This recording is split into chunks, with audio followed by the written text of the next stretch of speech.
It's the Fulhamish podcast, your independent voice of Fulham FC. My name's Sammy James and welcome to the show. Today it is the Thursday Club. We're looking ahead to our trip to Goodison Park on Saturday. Probably the final trip to Goodison unless we get them in the FA Cup. So let's enjoy it and hopefully end our time at a ground that we didn't used to do very well at on a bit of a high. I'm joined on the Thursday Club today by Elizabeth Barnard. Hello. Hi Sammy, how are you? Good, thank you. You said earlier it's your debut on the Thursday Club, which I am kind of shocked by, but here we are. Yeah, been on Fulhamish for a couple of years, but first time on the Thursday Club. Ever since I was a little girl, I dreamed of this moment. So it's an honour to be sat on these sofas. Oh, it's an honour to have you, Liz. Jack is in Porto this week, so I believe he's been in Galicia, as they say. You can't say the C, you've got to say Galicia. And he's now on his way to Portugal. So he's having a lovely week in the Iberian Peninsula. Good for him. We're in Hammersmith, so slightly almost as glamorous, I'd say. Almost as glamorous, but we get the joy of having the final word on Saturday's game against Villa. The one thing about doing the live show, as much as I love it, is that podcast is quite raw, reactionary. None of us have really had time to look at the highlights or anything like that. Obviously, it's really fun doing it in front of an audience. Thank you to everyone that came on Saturday. It was a wonderful evening, wasn't it, Liz? So fun. I met so many wonderful people afterwards as well. Just so much fun. Stayed way too late. I've got to give a shout out to somebody that I met and they were begging me, please mention her on the podcast. And I promised them that I would, but it's so worthy of mentioning anyway, even if I hadn't been strong-armed into doing it at the pub. Her name is Bethany. Yeah. And if this is a wind-up, then I'm sorry, but I don't think it was. Bethany has travelled to every home game this season and is planning on doing... she's got a season ticket at Craven Cottage. She's planning on going to every Fulham home game. She lives in Washington, D.C. And she flies over Friday night, lands at London on a Saturday morning, stays one night, goes back Sunday, and is back at her desk for Monday 9 a.m. in Washington, D.C. I mean, that's the first I've heard of that. That level of commitment is unbelievable. Like, I think I have to commute like an hour, couple of hours. I live out of London to Craven Cottage. Oxford. And I feel Oxford, that's where I live. And I feel like I'm really putting in those hard yards. Washington, D.C., Bethany. That's incredible. And she was just so chilled about it as well, as if literally she was maybe doing a couple of hours on the train. No, like she was on the United Airlines flight on a Friday evening out of Washington, D.C. airport. And I couldn't believe my ears. And so, yeah, shout out to Bethany.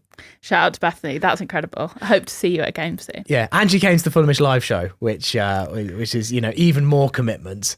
You could be doing so many cool things in Washington, and yet you're at the Half Moon Putney watching Fulhamish live. I think that's almost as cool, no? Almost. Final word on Villa. As I mentioned, we're obviously a bit reactionary on Saturday. We don't have a lot of time to think about it. Now the dust has settled, are you a bit more... I mean, you were fairly relaxed over the result anyway on Saturday, but obviously there was quite a lot of anger and frustration at certain players, and some of it understandably. Yeah, I mean, obviously Pereira was the big one. Like, we spoke a lot about him on Saturday, to the point that we had to put a ban on Pereira-related questions halfway through. I think we'll come on to it, but I really think we can chalk it up as one of those now. Having taken some time to, have a break from it, a few days. One thing, though, that I don't think I really realised at the time, but having watched back, I would say maybe too many times, that burnt Leno assist. If you haven't watched it back, go watch it, 3 or 4 times. It's incredible. He proper thumps it, doesn't he? It's unbelievable. I think if he hits it any harder, he's in danger of lobbing Martinez and going in the goal. It's a one hell of a kick from him. Yeah, this is maybe a bit of a niche reference, but it's a Fulhamish podcast, so niche references about Fulham galore. I remember there was a video that he did that the Premier League did about Fulham's goal celebrations and all the big players' goal celebrations. And he's interviewed in it and he's like, well, I'm still waiting for my first professional goal. They're like, okay, what would your celebration be? And he goes crazy. Like, he takes his shirt off. He's like, this is how I celebrate. Imagine if we'd seen that on Saturday, and then imagine if we'd still lost 3-1. Well, we did complete a hat trick of sorts on Saturday, so I wanted to give a message out. Shout out to Josephus on Twitter, who tweeted this, said, reliably informed that last Saturday Fulham made Premier League history as the first team to suffer a missed penalty, an own goal and a red card in one game. And we put it on the Fulhamish Instagram, and shout out to Chris Inman 11 instead, said, this needs a name. We shall call it the Fulhamish hat trick. Which is a start. True. Well, look, you got a lot of love for that comment. It is the Fulhamish. I cannot believe that's never happened in a Premier League game before. It didn't feel that remarkable on Saturday, but actually, yeah, how often do you see that? Well, clearly never. I guess it felt like those incidents were all a bit spread out. Not the own goal and the red card, maybe, but they weren't all in the same half. That's amazing. That kind of stat makes me proud to be Fulham. It's just like 20's maybe a stretch, or maybe 3 years, there will be a pub quiz saying which club is the only club to have done this. And it'll be us, and that's beautiful. Yeah, it's one that might come up again, when it's on this day. It might be one of those that we, even though it was defeat, we remember on this day when Fulham somehow managed to achieve this. So yeah, and a goalkeeper assist. Like, my mum and my wife came to the game on Saturday and they tried to put a positive spin on the game afterwards because they were just trying to be cheerful. And my mum was like, well, it was a very entertaining game, wasn't it? And for a time I was like, oh, shut up. Just like, we've lost. Just accept the L and like stop trying to like make a positive spin out of it. But actually, she's right. It was a quite remarkable game. Obviously, it didn't go our way. Mm-hmm. Yeah, very, very entertaining. Just comical. The kind of thing that makes me happy to support this team in some ways, even though the result was disappointing. But also, like 3, I would say, very unlucky incidents. Like, usually Andreas Pereira would score a penalty. Usually for me, that's not a red card. And, usually Diop's not in that place to put it into the goal. So I don't know if we can necessarily draw too many conclusions about Fulham as a team in general from those 3 incidents. Well, also, there was a knock-on effect. Like, I think one thing led to another. And I think you forget like how much that momentum swung on Saturday when Pereira missed that penalty. Yeah. Like, I think until that penalty, it's a really balanced game. I think either side can go on and win it. Villa really put their foot down after that missed penalty. And I think you can see why, right? Football was a lot about momentum and it really swung their way after that. I'm still in two minds about this. There's been a lot of chatter online about how Raul should have taken the penalty. I can't just but help think there's a bit of revisionism on this. I know he scored the last one, but at the same time, if Marco Silva, and there seemed to be anger afterwards at Andreas for taking it off Raul. I mean, I think if anyone's to blame here, if indeed there needs to be any blame, it's Marco Silva, right? He has specifically said, he made a big old deal after the Forest game of saying Andreas should have taken it, kind of it's lucky it went in. I mean, the team were just following orders, and Marco's obviously watched them all take penalties in training and has decided that that's the player. So as much as none of us want to blame Marco, he's the only one at fault here for that decision. But I also think once in a blue moon, players miss penalties. Yeah, I agree. And 100% agree. If it's anyone's fault, it's Marco Silva's. But equally, Andreas Pereira has been an excellent penalty taker for us before. He scored that one v City, and he scored, I think, all the other ones he's taken for us over various shootouts and things. So even though Raul took the one at Forest and scored it, it doesn't mean that necessarily he would have scored this one. He was the right person. Marco was the one who made the decision. He was the one that wants Andreas to take it. It wasn't like Andreas was there stealing the ball off Raul for his gain, like, Cameron Mitrovic situation back in the day. Well, if anything, Raul did that in the last game. Yeah, I mean, that I know was controversial because Andreas had gone down injured, so maybe wasn't actually allowed to take it. Yeah, anyway, it was hard to know. Yeah. But this one, definitely. If Marco says it should be Andreas, it should be Andreas. I guess there's now a case to be answered, right? Whether they'll have looked at it and thought maybe. I guess what makes the miss worse, and this is similar into the Ademola Lookman argument as well, I hate those run-ups. The weird little jazzy knees. I mean, I don't know if you've seen the reverse angle of, I'm not sure which Villa player it was, but he was imitating Andreas as he took the penalty, which was quite funny. I haven't seen it. I fear it might make my blood boil. I actually, it normally would make my blood boil, but in hindsight, it was just relatively funny. But it was a poor penalty. And actually, I don't know if you watched Arsenal Shakhtar last night in the Champions League, but Leandro Trossard's missed penalty, he does the same. He does that weird little quick knees thing and didn't take a very good penalty either. I'm not sure there's obviously some sort of science behind it, but I'm not 100% sure I buy it. I have a not very interesting middle ground take about this. Great for a podcast. Which is that Panenkas are adjacent penalties that aren't power into a corner. They are trying to deceive the goalkeeper. That breed of penalty is actually really successful and usually comes off, but it looks so dense if it doesn't. It looks really stupid. And I think the same can be said for penalties that go straight down the middle. They're really effective, but you look really stupid if they don't go in. And it was just a classic case of that. I mean, the Lookman penalty, I actually don't even want to have that brought back into my brain. That was like truly, truly awful. And it was a bad penalty. But I still think 50% of the time that goes in, which isn't high enough, but it's still, something.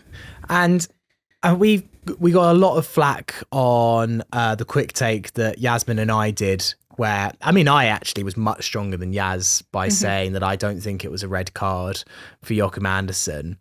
I'm still actually sticking to my gun on that I think it's soft as hell, and that, the argument of like, if it was the other way round, would you want a red card? Of course I would. Like, I accept that there's always an element of bias, but I still think it was mostly shoulder to shoulder. I still kind of think if you're a referee, you have to be 100% sure that it absolutely denied a goal scoring opportunity. I don't know. What's your thoughts on this? Or yeah, as soon as he blew that whistle, I died dead. I was like, as soon as he blew up on it, you knew it was going to be a red. But I agree. I don't think it was a foul that brought Watkins down that meant that he didn't have that clear-cut goal-scoring opportunity.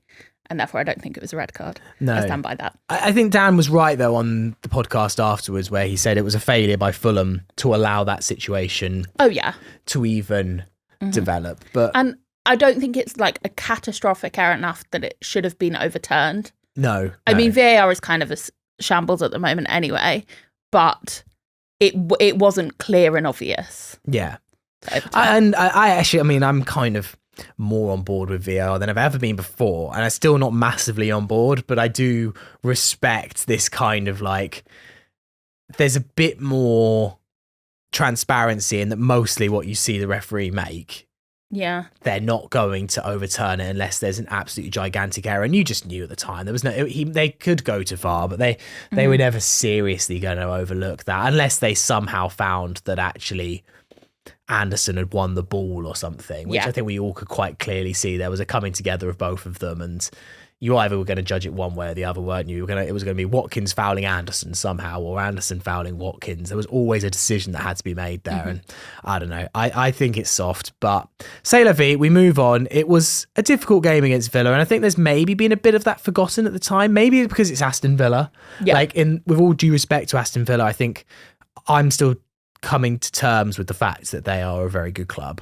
I think I still remember Aston Villa being the team that we played in the Championship 5 years ago. Like, they've won 3 from 3 in the Champions League. You know, we've got 2 defeats in a row, but it's 2 very good teams. Now the fixtures are turning and looking quite kind. Everton, Brentford, Palace, Wolves. 12 points. No. Anyone who finds this video who's a fan of one of those teams, I am joking. But I mean, this is the point in the season now where Fulham, we're already in a pretty good position. We are 10th. It changed after Forest the other night. We are around 10th, maybe 11th. I'm now checking. We are 10th. We are 10th. Top half. So we are in the top half. This episode of Fulhamish is brought to you by NordVPN. NordVPN is a way of watching sporting matches from all around the world just by changing the location on your tablet, your laptop, or your phone. For instance, you can use NordVPN to watch football matches for a fraction of the cost, including those 3 p.m. fixtures that aren't available here in the UK. Plus, you can use NordVPN on up to 10 devices. So, for instance, if my dad goes on holiday to Spain, he can log in using my account, and then he can watch Match of the Day to catch up on those Fulham highlights. Only when Fulham win, of course. Right now, you can get a great deal by signing up for NordVPN at nordvpn.com/Fulhamish. Not only will you get a great rate, but you'll get 4 months extra as well. Plus, it's completely risk-free thanks to NordVPN's 30-day money-back guarantee. So to get that great rate plus 4 extra months, go to nordvpn.com/Fulhamish. That's nordvpn.com/Fulhamish. This is the point of the season for me where Fulham need to kick on and get some wins, because I think we've got to make hay while the sun shines, because all 4 of those teams are very beatable. I think possibly the toughest task out of all of them is the one coming up. Yeah, it's unfortunate that we're playing Everton at this moment. I feel like, well, we know if we'd played them earlier in the season, it would have been easy. And we were lucky we played them first game of last season and won, and were pretty terrible, but still won because they were worse. And they're 4 unbeaten now. Maybe going to make it 5 against us. I don't know. I don't know. I think it's difficult because we're missing Anderson. That will be difficult. But equally, I still think we are a better team than them on paper. And I know football matches aren't played on paper, but there's no reason why we shouldn't be able to go to Goodison Park and win.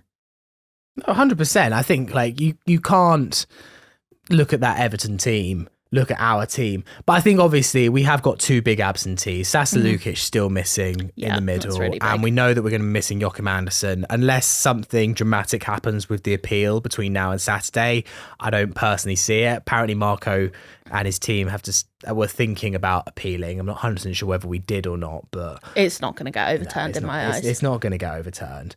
But you look at this Everton squad, and there is obviously some quality in there. I think Ndiaye on the left wing has been an exceptional signing for them. Dominic Calvert-Lewin on his day at Goodison Park can still be a striker to be feared. I've always quite liked Jack Harrison, kind of always thought he was the type of player that might play for us. And actually Dwight McNeil has probably been their best player this season. So going forward, they've got threats, but I still think that a team that has that is without Branthwaite at the back, that's still relying on 45-year-old Ashley Young at right back. Yeah. And put Jordan Pickford, who's got an error or 2 in him, is still definitely there to be got at. But it's always tough to go to Goodison, apart from in the last 3 years. Yeah, it's a difficult one. It feels like, do you remember when Burnley were in the Premier League, those good old days? And everyone was like, oh, Turf Moor, like tough place to go. But really it wasn't, actually. Like it was quite easy to go to Turf Moor. Not for us, obviously. We never win there, but for most teams. Yeah. And that feels a bit like the way that people talk about Goodison Park. Like, if you get the first goal and the crowd start to lose it a little bit, especially considering the start they had to the season, throwing away those 2 goals leads, 2 games in a row, like the crowd is not, despite their recent turnaround in form, it's not a happy place. Yeah. It's not a place that feels like it's performing well. Yeah, I feel like we could definitely get something. And they've had a good run of fixtures. Like let's be fair here. Yeah, yes, you're right. They are 4 unbeaten, but they played Leicester away, who actually improving, but still, a promoted team. They played Palace at home, who are one of the worst teams in the division so far. Newcastle at home, and Newcastle are on pretty shoddy form. And they then beat Ipswich Town away. A good result, don't get me wrong, but again, winless. So I don't think that you can necessarily hang your hat on those 4 games and be like, Everton have made it. Everton have completely fixed this. I think you're right. It is that Goodison Park atmosphere, and Fulham have managed to play that to our advantage in recent years, where the slightest thing goes wrong and they do turn. They also, the slightest thing goes right and you're in a bit of a nightmare in terms of it can be a huge benefit to them when they have got their tails up. Like everything feels like it's going against you and the Gladys Street feels like it's sucking the ball in. But at the same time, I believe that in Fulham's ability, I guess the key thing from a Fulham perspective is how do we solve this midfield problem? Great question. Oh, well, away from home and a difficult place to go, in theory. I don't think Berg was that impressive on Saturday, but I don't know how we don't play him. I mean, you can put Harrison Reed in there. So who's your midfield three then? I was thinking about this earlier. I think it is. I think actually my midfield three is Sander Berge, Harrison Reed, and I hate to say it, Andreas. Obviously, Andreas plays. My midfield three. If I was in charge, I think I would do Reed, Berger, and Smith Rowe because I'd like to have some fun. What I think Marco, but I'm trying to put myself 50% in what I think Marco will do, and I just do not think that Marco ever drops Andreas Pereira. It gives you more solidity. I feel like having Andreas in the 10 on Saturday will mean that we have a little bit of a better work rate, and I think that's what we need away from home. I think I'd put him in. I mean, it's kind of a moot discussion because we know Marco well. I think the thing with Smith Rowe for me, I am starting to agree that Smith Rowe and Pereira in the same team isn't working amazingly, and that Lukic was maybe holding that glue together a couple of times where it has worked. You know, that Smith Rowe and Pereira worked fine against Newcastle. Smith Rowe and Pereira worked fine against West Ham for most of the game and worked well against Forest. Although Smith Rowe was pretty anonymous against Forest. But and part of me is very hesitant whether we should judge that partnership on a game against Man City where obviously they didn't get the chance to play together, but we changed it because it was Manchester City, and actually a very, very, very, very good Aston Villa. You know, maybe we should have a bit more confidence and say, look, let's try the Smith Rowe and Pereira thing one more time. It's Everton. It's a team that we're going to have much more control of the ball than again in the last two games, and see if it works. So you're saying Berger, Smith Rowe, Pereira? I'm half here between. I'm toying between it. I don't really know exactly what the answer is. I mean, for all of Pereira's ills on Saturday, I thought Berger was the worst player on the pitch. Yeah, and Smith Rowe I think Pereira out of the three of them was the least worst. But the penalty instantly docks you a couple of points because it was so bad. Yeah, I agree with you. I think I would love to see Harrison Reed play. I'm a big Harrison Reed fan. He's been great at Goodison before. I know that doesn't make much difference, but I would really like to see him play. So I'd like to have him in there. I don't see any way we can't not play Berger. I think we need a bit more solidity. And I don't think, I agree, he wasn't good, but I still think there's no way we can't play him. And then I think Pereira and rest Smith Rowe. Because the chance of us getting another penalty low, and the chance of us getting another penalty and Andreas Pereira taking it like that, I would say very low. Yeah. So, and also the thing with Smith Rowe, and he struggled particularly on Saturday. I think Smith Rowe needs a bit of time and space. And Villa didn't give that to him. Yeah. Villa hassled and harried him. And maybe if he comes off the bench with even a good half an hour to go, and hopefully by then everyone's a bit more tired. And if you've got a fresh Smith Rowe coming in, picking up the ball from deep, dictating play, I think Smith Rowe will have a better time of it. I'm sure he doesn't want to be seen as an impact sub. Yeah. I'm sure that's not what he joined lowly Fulham for. He definitely didn't. But at the same time, we obviously this was always the problem of having so many players and so so much depth. Even without Lukic, we're trying to fit square peg in round hole, really, because we've just got too many options. And too many good options. It's a nice problem to have, but people have to be disappointed. Someone's going to have to drop out and accept their place on the bench. Yeah. Yeah, I think if Lukic is fit, the team is much easier to pick, but unfortunately we don't have that luxury. I was at the live show just before we went on stage. I was chatting with George and he was saying, this is the first game where I've really felt like, boy, have we missed Polinia. I was like, yeah, but really, Lukic has been picking up so much of that from Polinia. He was one yellow card away from a ban before Manchester City. So really, emulating our fallen soldier. That's going to be a bit rough, isn't it? The day we get Lukic back, if he gets a bloody yellow card and then we miss him again. But then we know that it's only one game and he's fine. And maybe it'll fall really kindly when we miss him. I don't know. Hopefully. And then, at centre-back, it's Diop, right? It's Diop. It's going to be East Diop in there. And can you foresee any other changes? I'm not sure, really. No, I don't think so. I think we go with the same lineup, apart from Diop. Cuenca, I just thought was quite poor in the cup. Yeah, I don't think he's 100% fit either. I noticed that he was a doubt for Aston Villa.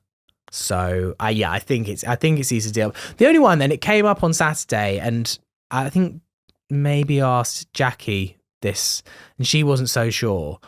But I didn't hate the Iwobi in the 8 suggestion. I didn't hate it.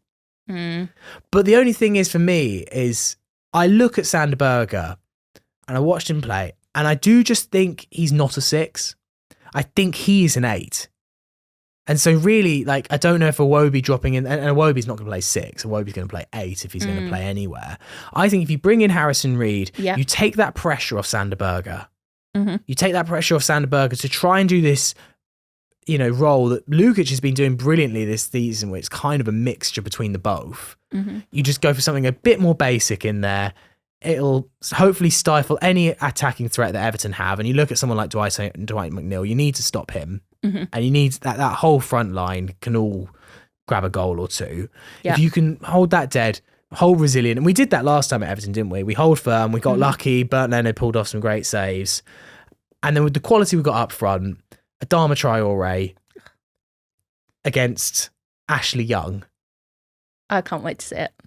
That's got to be the game plan, right? It feels perfect against that Everton defence that are all pretty slow and cumbersome.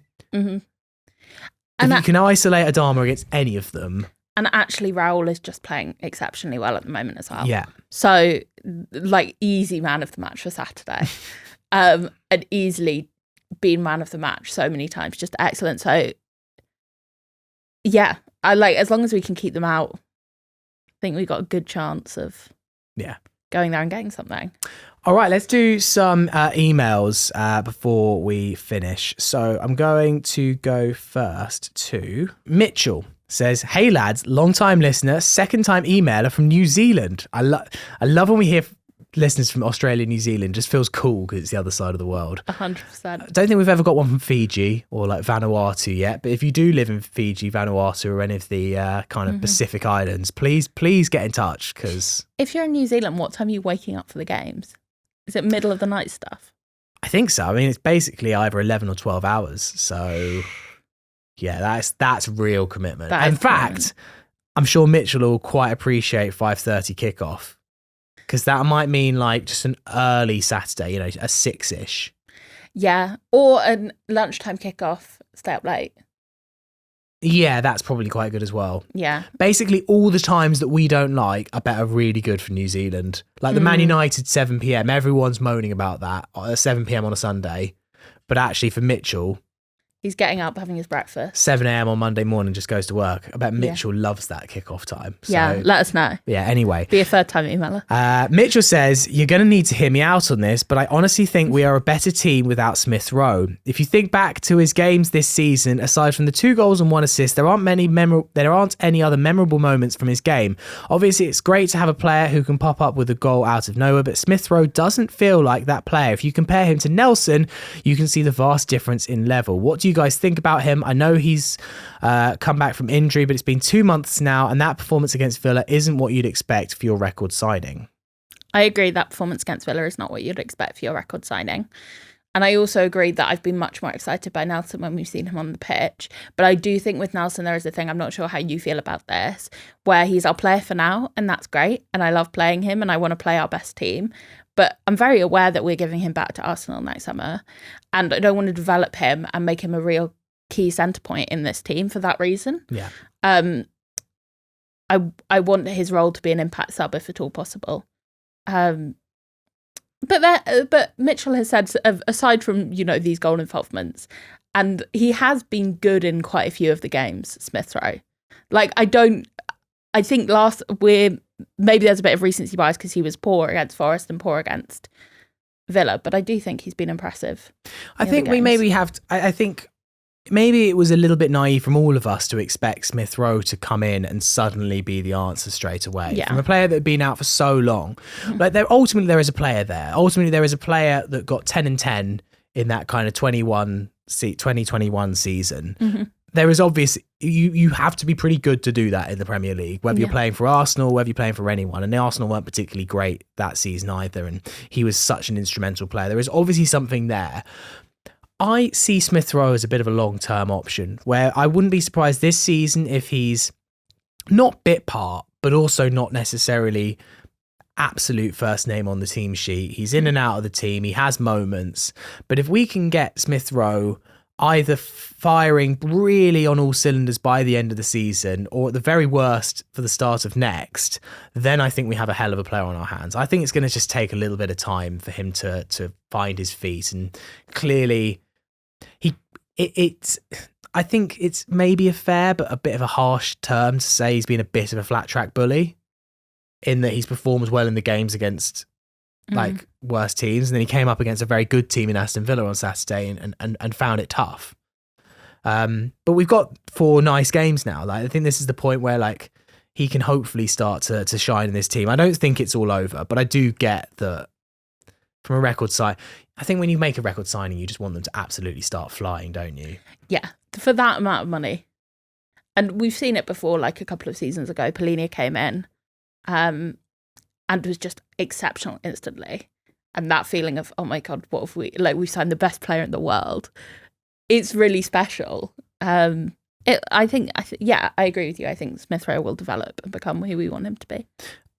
This is actually a question that I'm definitely saving for next week, but I want to read it out to you just because funny. Brian Chapman says, "Hi team, a couple of weeks ago, Jack read out my email about Andreas Pereira. After the performance on Saturday against Villa, all I can say is, Jack, what would it take? I know you were in Spain, but hopefully you've watched the match back and may now have a tiny little chunk of doubt in your mind." Brian then live show, but didn't ask a question about AP as he was getting enough grief from the rest of the audience, and Maurice's question was funnier than mine. So we'll bank that one for next week, shall we? And get Jack's take on Andreas Pereira. Yeah, see what Jack's going to say. I mean, I get it. I'm also quite soft on Pereira, but yeah, I'm soft on Pereira as well. There was a couple of moments on Saturday which were utterly frustrating. His passing was off. There was that weird moment in the second half where it looked like he was about to have a shot. He got completely caught in 2 minds. I think he lost the Hammersmith end at that point. Yeah. I also agreed massively. I think it was Loz who said this on Saturday's podcast. I hated the sarcastic applause when and I get it that people are frustrated. I just don't think it helps unless you are purposefully, and not many players ever do this, trying to hurt the team. I don't know in what way it can ever help. Yeah, I think the only reason why you should ever be your own player is A, if they're like an actual terrible person, or B, if they are just showing a total lack of effort. And one thing you can never criticise Andreas for is his work rate. I found it really disappointing on Saturday as well. I must admit, I do think there may have been some confusion about, for me, what the booing was. I think that there was an isolated pocket of people cheering as his number came up. And I then think that the booing from the rest of the Hammersmith end was actually people trying to show their disapproval for the fans that clearly were cheering him off. I honestly believe that you do not get a full Hammersmith end booing a player. Because that was kind of what was in my mind as well, as I was just, I wanted to make it clear that isn't something that's helping the team in any way. Yeah. I mean, I clapped him off, not because I thought, he deserves it based on this performance, but I always would. So maybe that like contributes to the noise. And I also think boos are often carry a lot more than cheers. But there was still a lot of people around me standing up, like waving him off stuff that I just don't think is necessarily helpful. I mean, it's up to you how you support. It is up to you. I just couldn't get my head around that. We're 10th. Yeah. We're 10th in the division. We're playing brilliant football this season. You know, we lost on Saturday, fair enough, and we lost against City. And, you know, we got to arrest this. If we becomes 3, 4, 5 defeats in a row, then it is concerning. But, like, I don't know, it smacks of something that you could almost forgive if we were, like, 19th, if we were in Palace's situation. Or something like that. Like, I don't know what point, you know, I'm not trying to be here, like, saying there is a point at which you're allowed to complain. There isn't a threshold. But at the same time, I was like, we've got to get this into perspective. We've got things pretty good on the pitch right now. Yeah. Yeah, it's difficult. I don't want to ever tell people like what their threshold should be and how they should feel and da da da. I feel always, you know, ever since Marco's come in, I felt really chipper about pretty much everything we've done. And when there've been bad patches, I've thought, well, that's fine. It'll be a good patch soon. But yeah, it did feel unnecessary. And I think why it rankled so much with me was that it was really targeted towards him specifically. It wasn't about the team. It wasn't frustration at everyone. Yeah. This one from, I think it's Gilles Stuttgart. Gilles says, first of all, well done for the articles and podcasts. What you share with us makes our experience of Fulham FC much more enjoyable. Thank you very much. One thing that certainly does not make our life as a Fulham FC fan easy is the club's move to Ticketmaster. Even if this has absolutely nothing to do with you, I thought I'd share my email to the ticket supports team with you below, as I'm 100% sure I'm not the only one suffering for all those new issues amongst our great community of Fulham FC fans, and I'm worried it could have some negative impacts in the end. And he has shared this email with me, and actually, it would bloody annoy you. So effectively what happened is he bought 2 tickets for the Crystal Palace game for him and his son. His son is under 18. Yeah. And the Ticketmaster website just would not allow him to buy an under 18 ticket. So eventually, Gilles has just had to buy 2 adult tickets. And I mean, it's small. It's £12. But ultimately, if you're doing that every game and you're like, why am I like, it's purely just effectively, you can see what he's going through here. It's just like, it's saying, unfortunately, you're trying to purchase tickets for an age-restricted price class. Please ensure the date of birth is assigned and stuff.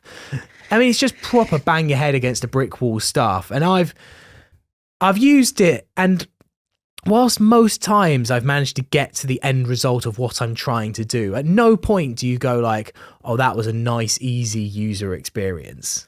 Yeah, the Fulham website, I try and steer clear. It's so difficult to use. And though points sometimes, like where I've just been trying to buy like a simple thing, and it will just push you through to an error page every time. And you're like, what's going on here? Like, how am I meant to deal with this?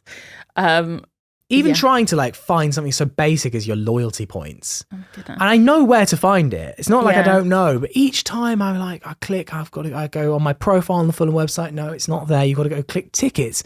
Then you've got to click profile. Then you've got to go to my account. Eventually you find it almost just by trial and error of clicking every button that's available to you. And eventually you find the one. My dad actually had a big problem on Saturday, and I know that lots of people with season ticket have had this problem where the ticket hadn't refreshed for the next game. So on his phone, it still had his Newcastle ticket in his wallet, and it didn't show Aston Villa. And so we're outside Craven Cottage at about 3 minutes to 3, and I know that there's a problem.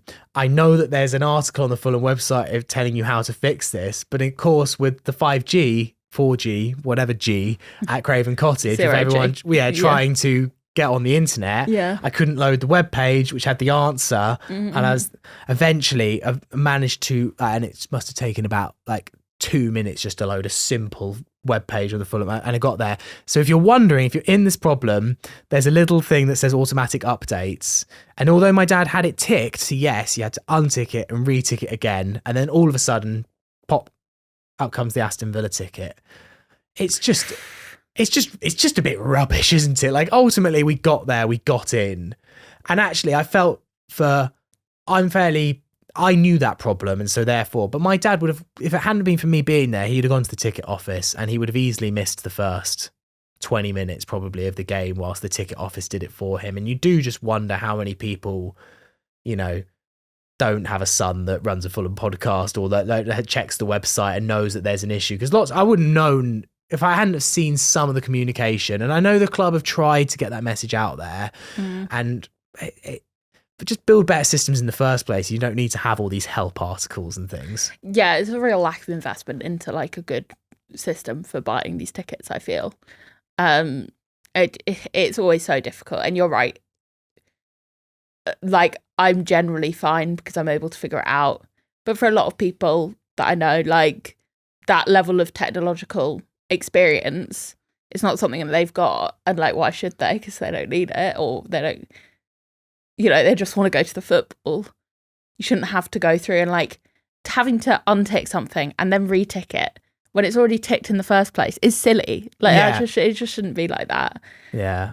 I do wonder if, like, you know, they brought it in and they obviously want, I can see the advantage to the club of everyone having a digital ticket. And I know that some people were able to kind of call the club and demand that they had a physical ticket for this season. But I wonder if it should have been a bit like, you know, kink out the problems with the people. I'd have actually voluntarily taken a digital ticket. It makes my life way easier because I've been able to sell a couple of tickets. I sold one to you, and it was okay. The website's a bit cumbersome, but I got the job done. Yeah, and like if you're, you know, I mean, we work together and see each other every week, so you can hand over your ticket. But I've had experiences with people where we've been like sharing tickets and stuff, trying to find locations to meet up at some point during the week, or posting. Oh my god, yeah. I mean, let's not get into the postal system in this country. It gets lost in the post. I've had that before where I've sent it first class to someone and I've regretted not sending it signed for or something like that because it got lost down the back of a postal van or something like that. I don't miss that personally, but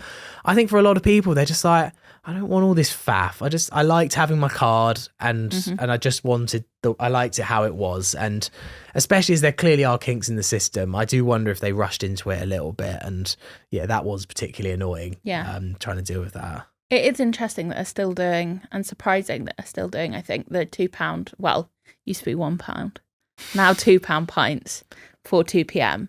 Obviously that's, you know, in part at least to try and get people in well before the game so they don't have huge queues outside. It felt like the queues on Saturday were bigger. I wonder if either the novelty of the whole pints before 2:00, maybe the weather as well. There's an element of like, you know, when it was the Leicester game and it was baking in sunshine, the whole get there early. It was a nice day on Saturday. It was nice, but it's not. I wonder if, and this is possibly what they were worried about, and maybe even sounds silly, but maybe even the fact it went from £1 to £2 rip off made a few people go, I might just go back to the pub. For this one, I had my routine at the pub, and I'm not going to worry about it. So, and the queues were big. The queues were long to get in, particularly for the Johnny Haynes stand. Hammersmith was all right. But I mean, one thing that me and you actually had a little bit of an experience of the other day was the Riverside Walk. Oh my god, it was nice. That is quite cool. Swish. Yeah. If you're not familiar with it, so they've now opened up on a non-match day the whole kind of like Riverside section underneath the Riverside stand. So if you were going for a walk or a jog along the river through Bishop's Park, you now don't have to go round the stadium, and you feel kind of like you're in the stadium, whilst also obviously they have sealed off like all the entrance points. And if you live or like go for runs around there, it must be like such a amazing thing. And obviously that was one of the big promises, is that they would open it up, and I was very impressed. It was nice. It was really nice. We went on a really beautiful day as well, which definitely helped. Yes, like sun was shining, light breeze in the air, river sparkling, river beautiful. But it's nice. No, it's definitely well done. All right, well that will do for the podcast today. Thank you very much for all of your emails.